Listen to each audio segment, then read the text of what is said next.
আমার একটা জীবিত ছেলেকে ছেলের হাত কাটতে পা কাটতে দেখতে না পারি, রক্তাক্ত অবস্থা দেখতে না পারি, তাইলে আমার মৃত আমি জানি সে মারা গেছে, তারা কবর থেকে তুলবে, তারা পোস্টমর্টম করে, সেটা আমি দিতে পারবো না। বিশেষ করে আমার ওয়াইফ সাগরের মা একদম টোটালি মানে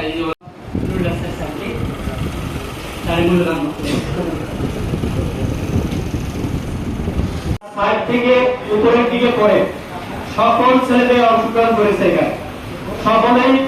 সকল শিক্ষকরা প্রমুখভাবে সেখানে আমরা অংশগ্রহণ করেছি।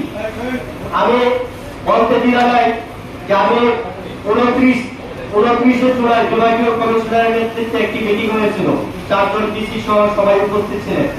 সেখানে আমি আমার মেয়েটি বলে দিয়েছিল যে অবশ্যই শিক্ষার্থীদের পক্ষে গিয়ে কথা বলবে। আমি সেখানে নির্দ্বিধায় সেই শিক্ষার্থীদের পক্ষে বলেছিলাম এবং আমি বলেছিলাম যে আপনারা অবশ্যই বল প্রয়োগ করবেন না।